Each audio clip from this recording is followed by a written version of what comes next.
Stock market పేరుతో మోసాలు, Dubai నుంచి ఆన్లైన్ లో లావాదేవీలు, ఇద్దరు సైబర్ క్రైమ్ నిందితుల అరెస్ట్.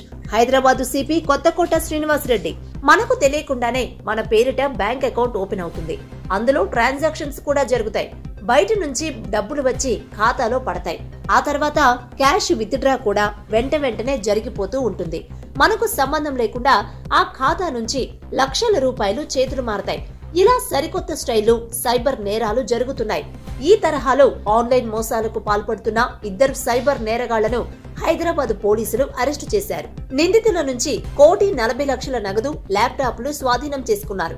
దీనికి సంబంధించి నగర పోలీస్ కమిషనర్ కొత్తకోట శ్రీనివాస్ రెడ్డి మీడియాకు వివరాలు వెల్లడించారు.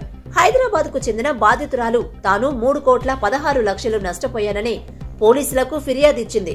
దర్యాప్తు ప్రారంభించి నిందితుడు రోనక్ తన్నాను గోవాలో అదుపులోకి తీసుకున్నాం.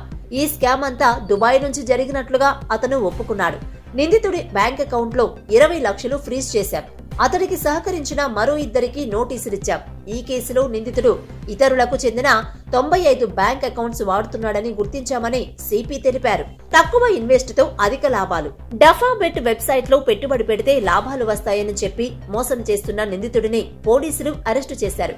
హైదరాబాద్ కు చెందిన ఓ వ్యక్తి డఫాబెట్ లో 70 లక్షలు పెట్టి ఆన్లైన్ గేమ్ ఆడారని, ఆ తర్వాత మోసపోయానని గ్రహించి పోలీసులకు ఫిర్యాదు చేశానని సిపి తెలిపారు.